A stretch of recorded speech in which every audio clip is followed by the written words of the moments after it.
Bana mtazamaji wa Vijana Platform, bana hapa mbele yangu niko na mshindi wa kwanza, mwanadada, piga kelele. Bana umejisikiaje kuwa mshindi wa idea kali kabisa ya biashara? Nimejisikia vizuri kwa sababu hii idea imenikuta nimeshajiandaa, kwa sababu nilikuwa tayari ninafanya biashara hapa chuoni. Kwa hiyo ilivyokuja hii fursa imenikuta nikiwa nimeshajiandaa, nikiwa tayari nina wazo na linaendelea kufanya kazi hapa chuoni.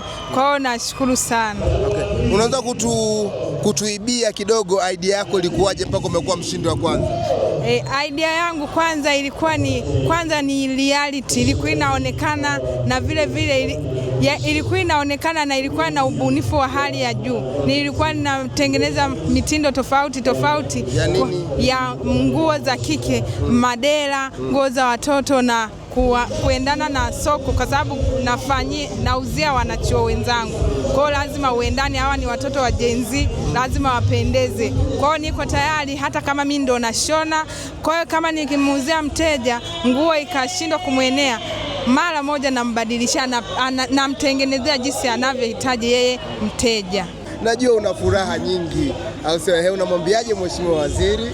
Namwambia Mheshimiwa Waziri, hili wazo langu la biashara liendelezwe, kwa sababu mimi nashukuru kwa huu mtaji walionipatia, kwa sababu utaendelea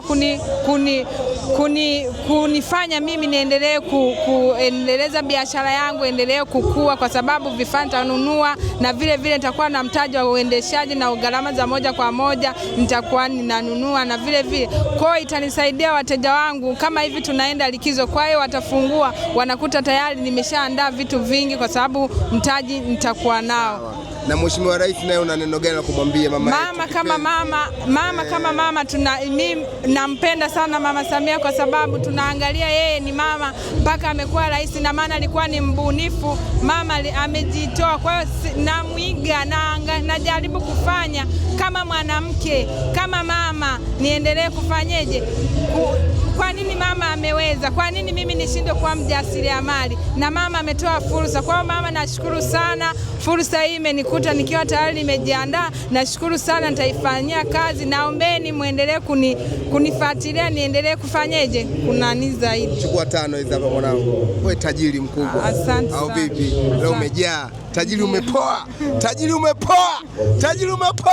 Tajiri atuokoti leo.